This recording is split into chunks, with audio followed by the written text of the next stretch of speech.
Shiesty was a one-man show. Kept throwing over 250. Yeah. Gotta wonder why those wins are so low. With TD after TD. Throwing while his butt's in the sky. He made it look like child's play. Yes, he did. Leaving those pass rushers behind. He was drinking and reading, Jammer and tea was eating. And just when all hope ends, I'm looking at the screen and shouting, make that crazy play, Ohio boy. Make those crazy plays all night. Make those crazy plays, Ohio boy. Got to shake off those tacklers and aim it deep and fire till they cry. Till they cry. Welcome to number one Bengals podcast. That's right. I'm your host, Daddy McDuke. That's I'm right. joined as always by Dr. Hoji Dr. Kismoji. And we are coming off one of the best games of Joe Burrow's career. Now, he 7 games in a row, 250 yards, 3 touchdowns. Never been done before, ever. No. He is the highest a statistical quarterback. He is the highest with the analytics. I just saw Goodberry posted he has a passer rating of 104 point something win under pressure, which is insane. And it was like 134 in this last game. It's just insane. Yeah. And he's basically an X-Man at this point. And yeah, I mean, T. Higgins said he is Superman. He can fly. Well, now let's be careful. Yeah. Because there's a Superman curse, as you know. That's right. You know about the Superman curse, of course. That's right. Everybody who's played or claimed to be Superman, horrible things have happened to that person. That's right. We should get T back on the show and explain that to him. Yeah. But here's the thing. He made some beautiful highlight plays, but he made it against a team that's given him a lot of trouble before.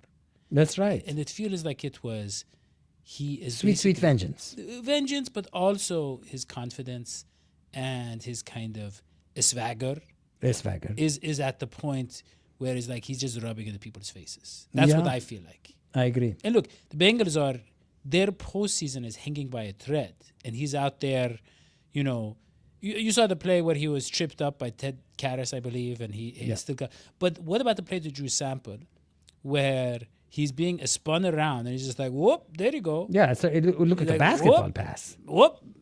Yeah. Flip, get that. It looked like a basketball pass. It was amazing. It was amazing. It was really amazing. And here's the interesting thing, okay? Yeah, Joe Burrow is having one of the greatest years of any quarterback ever. And this is true. And yet the Bengals have this losing record, but all of us who've watched the games have known that the rest of the team hasn't been that bad. And that's the weirdest part of this season. The defense, sure, disappointing. The defense has picked it up, and the defense... The offensive line too, but the defense in this game, special teams. This defense in the Browns game really didn't look that bad. They had some excellent. Hendrickson had some great sacks. He's the sack leader of the NFL currently, and they had I think 2 interceptions maybe, or 1 interception and 1 fumble. There was 1 deflection, I think. Geno Stone has interceptions in 3 straight games. And 4 on the season. And here's what I'm getting at, is that yes, Joe Burrow is the best, but this team is hot, Daddy. The team is hot. Well, I mean, other than the kicker, well, who's been iced permanently. Both of our kickers. I don't know what's wrong with those guys. Cade York made a 59-yarder, but... Okay, but he missed like a 20-something yarder. 47. 47. But here's the thing. Yeah. Okay, here's the thing. The defense is playing hot. Do you remember when the defense played hot before? It was in the postseason. Yeah. Again, it was Joe Burrow is like, this is business. I am going to go out there and do my thing, and nobody's going to stop me. And the entire team feeds off of that. That is what's going on again. The team gave up. They said we're mathematically basically out. Yeah. 3% chance 2 weeks ago. And then they win. 6% chance. Then now 9% chance. And he's like... Which is still not great. Well... Because they could still win every game and not make the playoffs. That's sad. A lot of things could happen. A lot of things could happen. A They lot could of make things the playoffs, and Roger Goodell could flip a coin and say you're not in the playoffs. So you just play every game as if it matters. And Joe But there's Burrow- something, listen, I think as a Bengals fan, you've got to admit that there's something frustrating about this weird Bengals, and I think it's even a Joe Burrow thing, where they have to be behind to play like they're ahead. Like, yeah, even while I was watching the Browns game, like at first they looked the Bengals looked amazing, but once they started to get like comfortably ahead, the Bengals started. You could tell they kind of got lazy and complacent, and that's always the issue with the Cincinnati Bengals nowadays. It's like the pressure has to be on for them to do well. Yeah. Like, Well- why couldn't you be playing like this in the first, 5, 6, 7 weeks so you would have a Well, chance at the playoffs that okay, was higher okay. than 9%? Let me explain it to you in a metaphor that you will enjoy. Bruce Willis. Willis. Die hard. He just a normal cop. Normal guy. Normal cop doing normal cop things. Yeah. And you say, not that special. No. Okay? Not defeating a lot of bad guys. He's No. just out there Just visiting his wife. visiting his wife. Yeah, visiting his wife in Century City at the Yakamaka Tower. There you go. And he's just, get out then- of the plane. He's got but to, then- he takes off his shoes because the guy in the plane told him, walk around barefoot, it'll take off the jet lag. Right. You really remember Die Hard. I was just going for the broader metaphor of just normal cop, but then back against the wall and the potential comes out. And all of a sudden you see the guy from Family Matters. He's becoming a better cop. Right. You see the other guy. He's become all the Hans cops Gruber. around- Hans Gruber becomes a better villain. villain. He has to do a Texas Right. accent. So what I'm saying is sometimes people with a lot of talent, they try to work through the system Right. and they try to keep the system in place, hoping that it will get results, and it doesn't. I'm And really they're like, enjoying this story, but I'm totally lost. Well, Joe Burrow, Okay. okay, he was trying to work through Zach Taylor's coaching and the system and the this and the that, and then he's like, we're not going to make the playoffs, are we? Okay, let me go out there and play like crazy and win every game for us. Oh, you're saying he went rogue? He went Bruce Willis. And went- the rest of the team is like, wow, maybe that is what we need, is that sort of die-hard dedication. So And in the whole your team- analogy, the LA police chief guy who doesn't want Bruce Willis to do things in the New York cop That's way, Zach that Taylor. would be the Zach Taylor, okay. Yeah. Or maybe the FBI. Okay. Yes. By the way, it's appropriate. That is a Christmas movie. So Yeah. it is very good. So they say. Now, I think we also would be remiss if we Yes. did not mention the successes of Chase Brown, who is finally starting to look like a top 10 running well, back. He is a great fit. He's a great because fit. We've always wanted a guy who's, he complements the passing game. Yeah. So we don't need. And by the way, boys and girls, that doesn't mean he says good passing game. Yeah. That means Well, yeah. yeah. We need that too. He We need completes that too. it. He completes it, yes. But here's the thing about Chase Brown. He's very fast. You throw him a little 2-yard pass, he's gone. Okay? He's a fast little guy. He's a fast little guy. And by the way, he's a very charismatic, likable guy too. He is. Have you He's a seen him? I sweetheart. really like him. Yeah. But here's the thing. He tosses him the ball, Joe Burrow tosses him, he's gone. Okay. You need you need to throw the defense off. You hand it off to him in the backfield, and it's like, whoa, that's a big threat. That helps the passing game. That complements the passing game too. Yeah. So he's a really good fit with Joe Burrow, and whatever they've done schematically, it's still not great, but it's looking a lot better in recent weeks. Right. And by the way, I want to shout out Amarius Mims. So I don't know if you saw, but Amarius Mims, he hurt his ankle, and then he was shouting at Frank Pollock on the sideline. Yeah. And he Which is explained always it- nice. Very nice, because look at Frank Pollock, and he looks like a guy who likes to shout and be shouted at. Right. He's that. But here's the thing. So he's shouting at him after the game. He said, "I was worried about Joe. I Joe was worried Burrow. about the O-line." He's like, "I don't care if my ankle fell off. I need to go protect Joe." That's great. Because Joe bought him a samurai sword. Well, I don't know. I think he can protect him without the samurai sword. Right. That is the point of gaining all that weight. Yeah. Japanese steel. But I want to go back to Chase Brown for just a minute because is it okay to talk about the Broncos? Yeah, we can talk about the Broncos. Okay. Yeah. Because so Well, but before we talk the Broncos, Yeah. Bengals have won 3 in a row, which you know what that 3 in means. a row. What does that mean? It means it's time to show your support. Look, we are on the eve of Christmas Eve. Yeah. A time for giving. a time for giving, a time for selling, Yeah. and a time for great deals. Right. And we have now on the greengridiron.com, if you go now, very special holiday deal, you can get a discount if you use the code Bengals1. And a lot of people are saying, what do I need a helmet for in Christmas time? But as you know, people are chopping down trees all around you. Yeah. They are, they're... Have you seen a Christmas movie? Look at Christmas Vacation. Look at Home Alone. These are dangerous scenarios. Yes. Yeah. So Someone might have put a bunch of micro machines on your floor. There might be a cat chewing on the wire of your Christmas tree. Yes. There could be, some guy coming in an RV who's going to be staying at your house. Exactly. And poop is going to be going over your house. You don't know what's coming. You need greengridiron.com to send you a helmet or two to protect you and your nephew in case of any accidents. Thank you, Dr. Hoji. Wow, you really carried it that time. Thank you. you. And if that's not enough, obviously, you can go to patreon.com/DHSports. And Giving is loving. giving is loving. And we have, by the way, I wanna You say can't buy me love.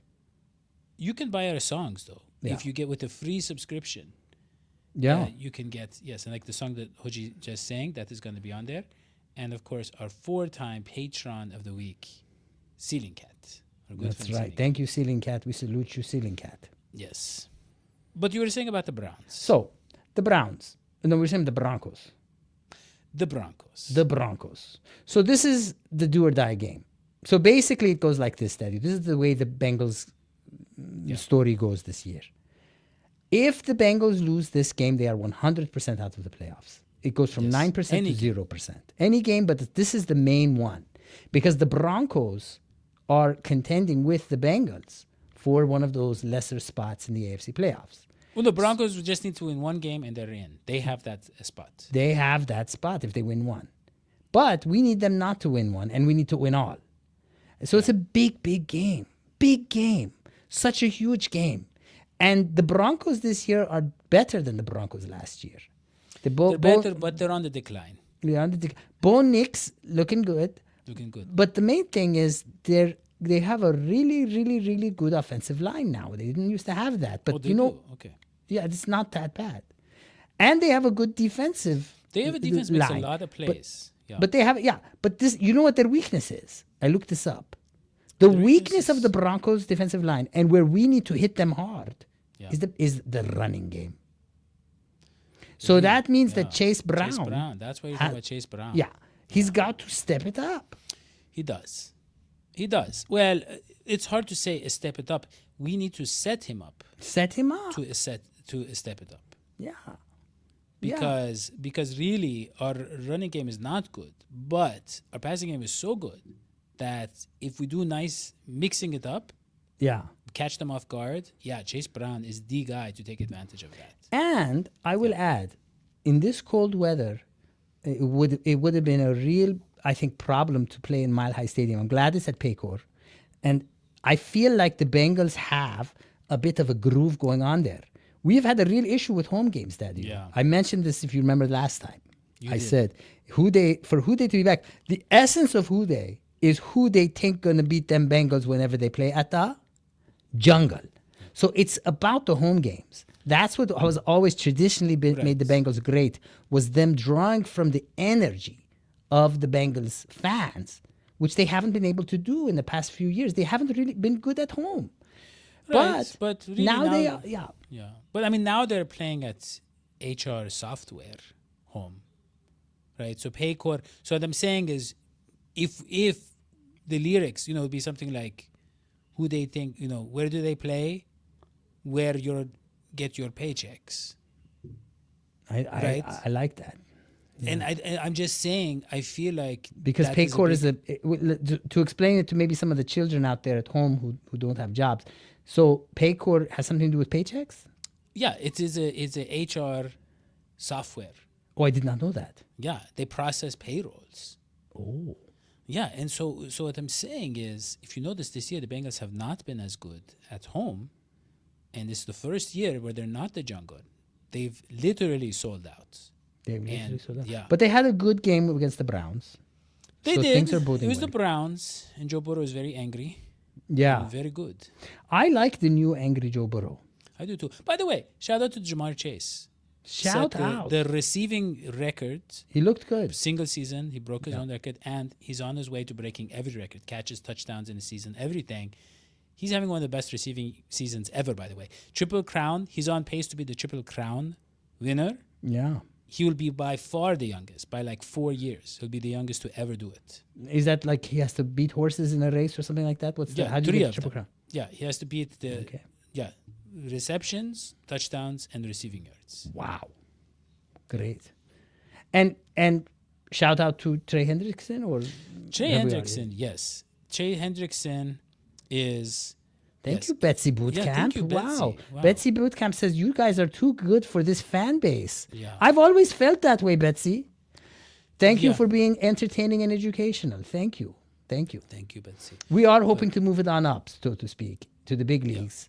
This is really a long audition for ESPN. But obviously, Betsy's not referring to, ceiling cats or No, Joseph not Seaton. our fan base. She meant the Bengals fan base. Oh, okay. Yeah. Well, she meant something that I have always intuitively known, which is that while we are a niche item in the Cincinnati fan base world, if this show were played anywhere else like Los Angeles or Kansas City, look, I hate to sound arrogant, but we would already have the ESPN gig that we have been auditioning for now since 2015. We would. And Dr. Hoja, I know you were thinking of giving up. But she Betsy said... gives you no permission to do that. And Betsy, I got to say, I love that you are wearing the clothes of a person who works out all the time, because you got to keep it. You got to keep it real. You got to keep working on working until you get there. Betsy has a boot camp, by the way. Yeah. Which I really feel like I wanted to send John to a boot camp, an intern. Where's boot camp. John been? That's the thing. He needs to understand the discipline that they have in the army and other places that have boot camps. Victoria? Victoria is really, really a tough cookie, a tough nut to crack. Yeah. It's hard to, yes. Bridget? Bridget, yeah, there's a list of people who should be on the show. Right. And Jim McNally is another one. Jim McNally? Where is that guy? I don't know. Betsy, she says to look it up. Betsy is really good at telling us what to do. But, here we go. So she says, I'm a trainer. My dad coached the Bengals from... Oh, now it makes sense. Jim McNally. Jim McNally. Look it up. Look it up. Her I'm a dad, trainer. Wait, is Jim McNally... Hold on. Is Jim McNally using an account called Betsy Bootcamp? And they're telling us stuff about... he coached Nunes his whole career. So, yes. So, Jim McNally... Let's just review. Let's use the flashcards. O-line coach. Okay, well, hold on. Jim, if we may call you Jim, tell us about what this O-line can do to be better. Because, the O-line is a bit... listen, let me ask you a question. What was Mims yelling at Pollax about? Yeah. What was that about? Do you know? Yes, He says, no, I that's do. my dad. So this is Betsy is Yes. Betsy McNally. Got you. This is Betsy. So wait. Betsy, by the way, could we get Mr. Jim McNally on the show? Because we're kind of running out of material. If you could... Right, bring like him now. on. Like now, Betsy. Yeah. We have can you have him call in? But seriously, do you know what that was about? So, Yeah, okay, I told you. let me... He wanted to be back in the game. I know, he said he even wanted as- Joe, you said he wanted Joe protected. Joe, but yeah. he wanted to be back in the game. Hold on. So the starter is Orlando Brown, right? By the way, Jim McNally's coming on. Okay, great. Yeah. So wait a minute. So I just got to clarify something. So the starter in the Mims position was Orlando Brown. Is that right? And no, then Mims is on the right. Orlando Brown's on the left. on the left. Okay, so how was Orlando Brown involved? Orlando Brown. Because when I saw the altercation, it was Orlando Brown and Pollack, and then it was Mims. I think they were trying to tell Mims he needs to relax and rest. see. Yeah. But Jim McNally's going to answer all that when he comes on. Great, can't wait. So, So so what? let me get your prediction. Yeah. Well, okay. Well, what? First of all, before you get my prediction, what's one thing the Bengals, in your opinion, Daddio, and you too, the audience, what's one thing the Bengals must change must do differently to win against the Broncos in this momentous, crucial, incredibly important game against the Broncos in Cincinnati coming What up the on Bengals Sunday? need to do? What's one thing the Bengals need to do? Improve. I think they need to not turn it over. They need to not turn it over. Yeah. Now remember, the secondary of the Broncos is also one of the best. That's what I'm saying. I They believe get a it's lot one of of the, turnovers. yeah, I believe They it's get a like lot one of of the, I think it's like top Look, 8. Joe Burrow, I love Joe Burrow. I do too. But he still had a fumble last game, right? And he said, I got to clean that up. That's the one thing. And I don't blame Joe Burrow. I don't blame him. It's like Die Hard, okay? Oh, let's go It's back. like, yeah, so like if Bruce Willis... Which Die Hard we had? One, One, two, one. 3, Vengeance? Yeah. Okay. Well, any of them. One. Okay, When let's stick it's with like, hey, Bruce Willis, Okay. you know... Now, can we call him John McClane or would that John be- McClane. Yeah. Okay. Why are your feet so scratched up? Or why did you damage that car? Or why did you this and that? Those, that is kind of collateral damage that he needs to achieve the ultimate greater good of saving the world. And so what I'm saying with Joe Burrow, those turnovers, that's the way I see them. However, wouldn't it have been nice if John McClane wore shoes, or if he did the other Movie things right would have been like 20 minutes long instead. There you go. So that's all I'm saying is Joe Burrow needs to clean that up against the Broncos, because they will take advantage of that, and they will cut you down. They will cut you down, run all over you, and it'll be over. If you hand them the ball. Bo Nix and the running back committee, they will just run all over you. Yeah. Right. Okay. So what is your prediction? My prediction. So I asked you, what's one thing the Bengals will need to Not turn it over. Not turn it over. And I'm going to make as part of my horoscope the one thing I think they need to do. Look, I think the Bengals need to mature as a team. And the one thing that they need to do is not rely on the second half. I think we learned that in the Browns game. You cannot rely on the comeback win, because what inevitably keeps happening, and this happened in the year we went to the Super Bowl, and this has happened in almost all of our wins, and it happened in our close losses, is that the Bengals remember when it's too late that it's time to win. They get about 3 points away, then they either rely on a field goal or something like that, and they miss it. And I keep telling you that this whole thing of there must be pressure for us to win, we have to be a little bit behind. It's got to end. You got to be a more mature team. So I think the Bengals need to get out ahead early on. And I think they're going to do that. I think that Zach has a plan. I think that Zach is an underrated NFL coach. He's getting good. The end of the year, he's calling better plays. Yeah. I've been trashing on you, Zach, all year, but it was to make you better. That's what I've learned. Read it from a good patenting book, which was written in the year 1379, and you can find it in the manuscript form from Village Island. And it says, and I quote, "Always insult your children. That's how they learn how to be better." And so, Zach, I've been insulting you so you get stronger and you get better. He's and basically the age of your children. Yes. Yeah. So, anyways, I think the Bengals are going to come out strong in the beginning, get a good lead. Broncos will start to catch up. Bengals will move forward. I think that you're going to see a great Joe Burrow performance. But, I think the star of the game is going to be Chase Brown. You're going to see stuff from Chase Brown you ain't never seen before. And I think what you're going to see is a Bengals 34-27 for the Broncos, a win, leaving us some glimmer of hope that we can make the playoffs this year. I don't know if we can, but I do think the glimmer is there. Oh, it's more than a glimmer. If we win this game, it's just the last week, basically. Yeah, Everything but is up in the other air. people have to lose. Yeah, I mean, the Broncos play the Chiefs. If the Chiefs play their starters, there's a very good chance they lose. But don't you Probably see, not gonna play if their you were the starters. coach of the Chiefs and you don't have to win, and But- you know but that, and when- you know when- that if you win, you're going to face the Bengals. See, the Chiefs know. But as Nick Wright, Nick, right? big Chiefs fan who has his own show, he said, yes, they don't want to face the Bengals, but also, wouldn't they prefer, because the Bengals would be the 7th seed, they would face the number 2 Bills in week 1.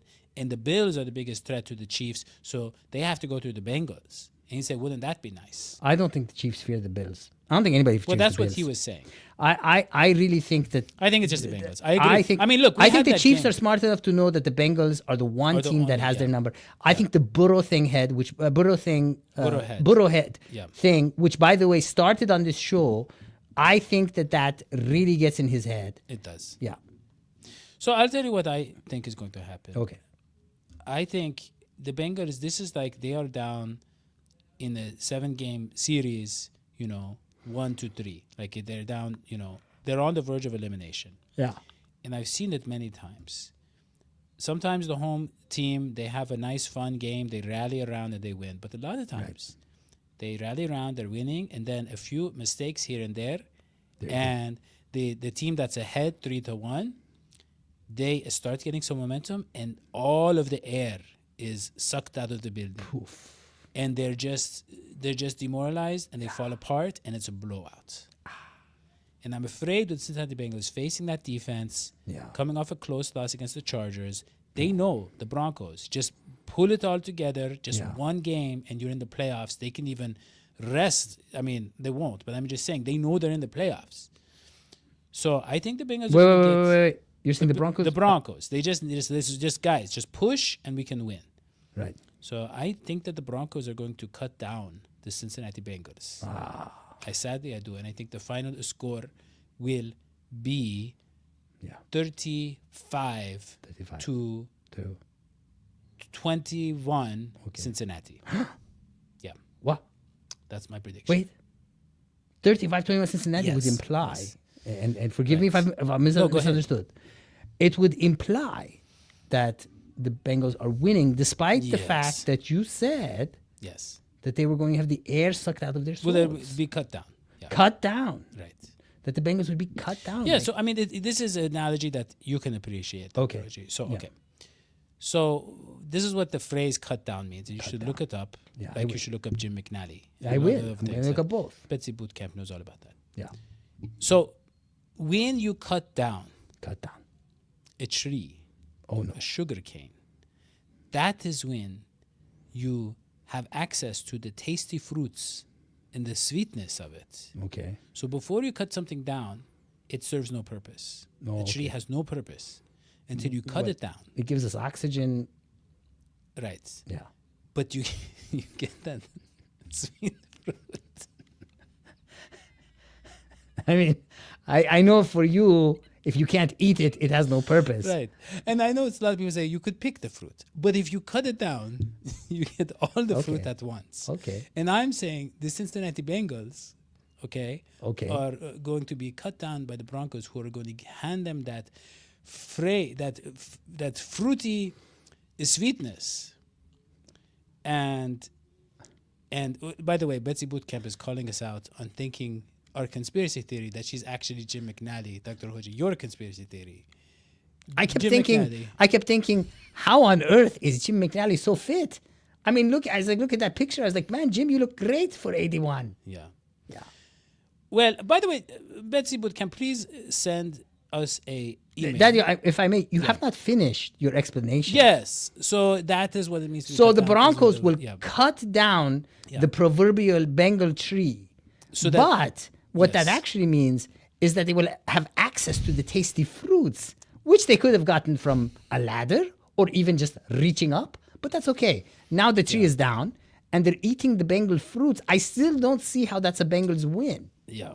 Well, I will tell you how it's a Bengals win. Okay. It is because they are cutting us down. Okay. So that our sweetness is finally realized. Okay. If that makes sense. I didn't make the phrase. Yeah. Maybe Betsy Bootcamp knows the origin of the phrase. I don't know. Yeah. But I got a little analogy too. Many years ago, I was the first to jokingly point out the similarities between Joe Burrow and the young Macaulay Culkin in Home Alone, one of the great Christmas movies. And in fact, the scene that I used was, what was that guy they had to fire, the offensive line coach that was horrible, the mean guy? They fired him before Pollock. What was his name? Yeah, his name was, Betsy Bootcamp, can you help us out here? It was... He was a horrible, horrible guy. And he was like a military guy, which is fine, but he tried to bring some of that into the locker room, and the offensive line didn't do well with it. Do you remember that? Yes. Anyways, so when they got rid of him, I tweeted that he was the Joe Pesci character being driven away by the police car. And when Macaulay Culkin was waving goodbye in a happy way, that was Joe Burrow happy that the new offensive line coach would come.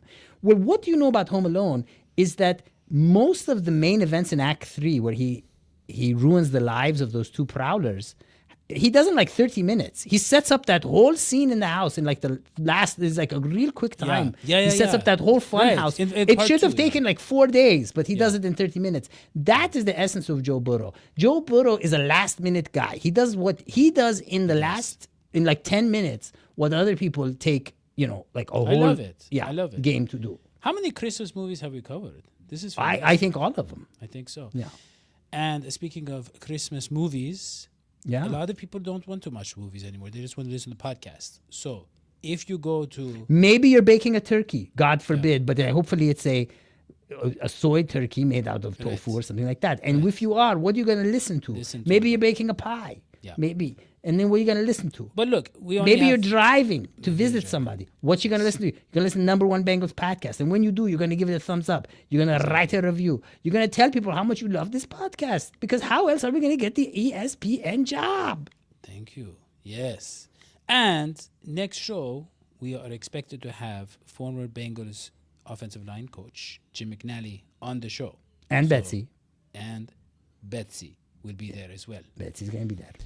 So that is really all we have. Don't forget to subscribe, turn on notifications. What's one thing the Bengals have to change? Put it in the comments. Yes. And remember to go to patreon.com/DH Sports, where you can find Hoji's beautiful song in the beginning. And all of our songs from the past. And Betsy, that is our email. You can find it there. Thank you. Wow, that's the first time. Email reveal. There you go. So long, sweetie pies. Who there?